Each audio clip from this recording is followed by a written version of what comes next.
అందరికీ నమస్తే అండి. మహా పవిత్రమైన మాఘమాసములో మనం ఈరోజు విశాఖపట్నంలో ఉన్న మాధవధార జంక్షన్ దగ్గరికి స్నానానికి వెళ్తున్నాము. అది చక్కగా ఆ మాధవధార జంక్షన్కి వెళ్తున్న దారిలో నుండి తీసుకెళ్తూ నేను మీకు వీడియో తీస్తున్నాను. చూడండి, ఇది మాధవధారలో ఉన్న మాధవుడి ఆలయం అండి. ఈ మాధవుడి ఆలయం దగ్గరికి చక్కగా వెళ్ళిన తర్వాత స్వామివారి గుడి గోపురం చూస్తున్నాం కదండి. మాఘమాసంలో సముద్ర స్నానం ఎంత పవిత్రమైనదో ఈ మాధవధారలో కొండల్లో నుండి వస్తున్న నీరు ఇది. ఎక్కడ నుండి వస్తుందో ఈ జలపాతం తెలీదు. అడవిలో కొండలలో నుండి వస్తూ ఉంటాయి. ఎన్నో ఆయుర్వేదాలు సంబంధించి వస్తున్న జలం ఇది. చూసారండి, శివయ్య చక్కగా మాధవుడు ఎంత అందంగా కనబడుతూ ఉంటాడో. వేణుమాధవులు చక్కగా ఈయన్ని దర్శించేసుకుని ఇక్కడ చక్కగా ఈ సింహాచలం కొండల మీద నుండి వస్తున్న ఈ జలంలో చక్కగా స్నానం ఆచరిస్తే ఈయన గత 12 ఏళ్ళుగా వస్తున్నారంట.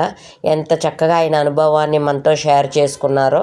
ఈడు కూడా చక్కగా స్కూల్కి వెళ్ళాడు. ఇది ఎంత జనాలండి, ఎంత భయంకరంగా ఉన్నారంటే ఇది ఫిబ్రవరిలో 3వ వారం భానుసప్తమి రోజు. రథసప్తమికి ఎంత ప్రత్యేకత ఉందో భానుసప్తమి రోజు. ఫ్రెండ్స్, నేనే కాదు, నేను మిమ్మల్ని తీసుకెళ్ళి చూపిస్తూ నేను కూడా స్నానం చేస్తున్నాను. చూసారా ఫ్రెండ్స్, చక్కగా మాధవధారలో పవిత్రమైన ఆ జలములో స్నానం చేస్తే సర్వ పాపాలు హరించిపోతాయని, పవిత్ర నదిలో సూర్యోదయానికి ముందే స్నానం ఆచరించడం వల్ల ముఖ్యంగా మాఘ పౌర్ణమి భానుసప్తమి రోజు విశేషంగా స్నానం చేయాలంట. ఇలా స్నానం చేసిన తర్వాత పైన వేణుమాధవుడు ఉంటాడు. చక్కగా ఆయన దగ్గరికి వెళ్తున్నాం. గర్భగుడి లోపలికి వెళ్ళిన తర్వాత శివయ్య ఉంటారండి. ఇక్కడ శివుణ్ణి దర్శించుకుంటాం. ఇక్కడ ప్రత్యేకత శివయ్యను నందిని దర్శించుకున్న తర్వాత అదిగోండి శివయ్య. ఎంత చక్కటి దర్శన భాగ్యమో చూడండి. శివయ్య విగ్రహం ఉంటుంది. చక్కటి చిన్న శివలింగ రూపం. చక్కటి పుష్పాలతో మారేడు దళాలతో పూజలు చేస్తారు. మన విఘ్నేశ్వరుడండి, ప్రథమ గణపతి విఘ్నేశ్వరుని శివయ్యని చూసి చక్కగా నమస్కారం చేసుకున్న తర్వాత ఈ గుడి విశేషాలన్నీ మీకు తెలియడం కోసం నేను ఆ పంతులు గారితో మాట్లాడి ఆ పూర్తి వివరాలన్నీ మీకు పెడుతున్నాను. సో మీరు కూడా ఎప్పుడైనా అవకాశం ఉంటే మాధవధార దర్శనానికైనా వెళ్ళొచ్చు. దర్శనం చేసుకుంటే సరికాదండి, మాధవుడు పక్కనే ఉన్న శివయ్య పక్కనే ఉన్న పార్వతమ్మ. మాధవధార క్షేత్రం, మాధవస్వామి క్షేత్రీయుడు, క్షేత్రపాలకుడు మల్లికార్జునుడు, ఏకశిల పేరు శ్రీమామలకు వేణుగోపాల స్వామి 3 ఆలయాలు ఉన్నాయి. ఈ 3 ఆలయాలు కూడా మాఘమాసం విశేషం.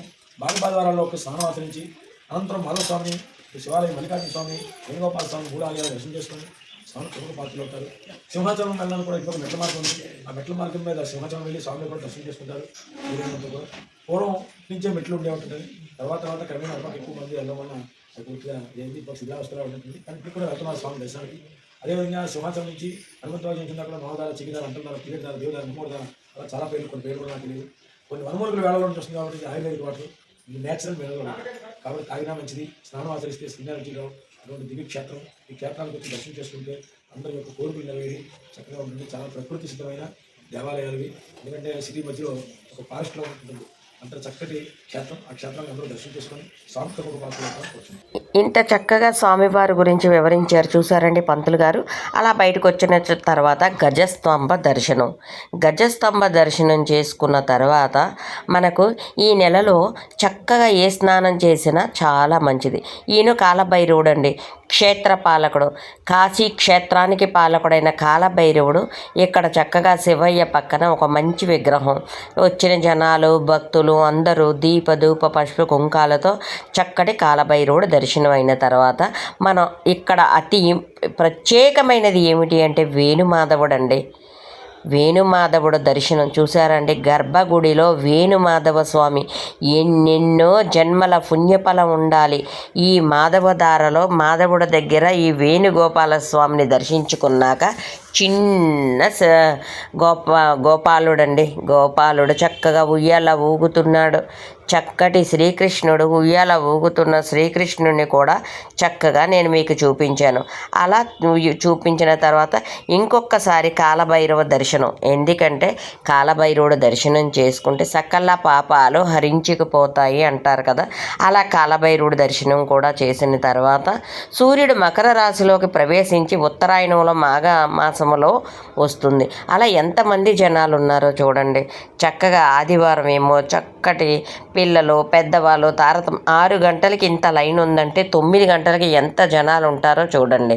ఇలా చక్కటి మాఘమాసంలో స్నానాలు ఆచరిస్తుంటే ఇలా ఉదయాన్నే చలిలో చేసే ఈ స్నానం మానసికంగా శారీరకంగా చాలా అంటే చాలా ఉత్తేజాన్ని ఇస్తుందంటండి.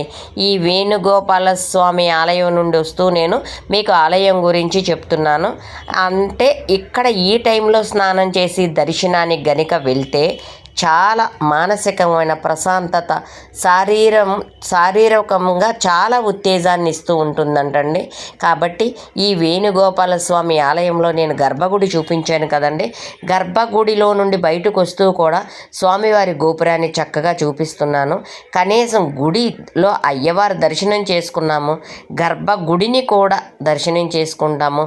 మాధవుడు శంకు నామ చక్రాలతో ఎంత ద్వేదీపమానంగా ఉన్నారండి.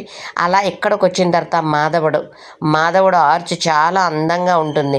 నేను మాధవుడు ఆర్చ్ దగ్గర కూడా మీకు జనాల్ని చూపిస్తూ ఎంత బాగుంటారంటే కనీసం ప్రశాంతమైన ఈ కొండలు, ఈ జనాల్ని చూడడానికి, ఈ దేవస్థానంలో దర్శనం చేసుకోవడానికి అయినా చక్కగా రావాలండి. ఇంకా అంతా అయిన తర్వాత ఈయన ఇంకేమున్నారండి, వేణుమాధవుడు అండి.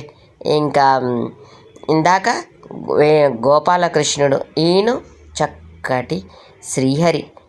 నమస్కారం చేసుకుని బయటకు వచ్చిన తర్వాత గోపుర దర్శనం అండి. ఇంక ఇవన్నీ సహజంగా ఉండేవి కదండి. చక్కగా ఎంత బాగున్నాయో చూడండి. గంగిరెద్దులు, కోలాహలము. ఇక్కడ నిత్యం భోజనాలు ఉంటాయండి. మాఘమాసం ప్రతి ఆదివారం స్నానం చేయడానికి వచ్చిన భక్తులకి. Friends, subscriber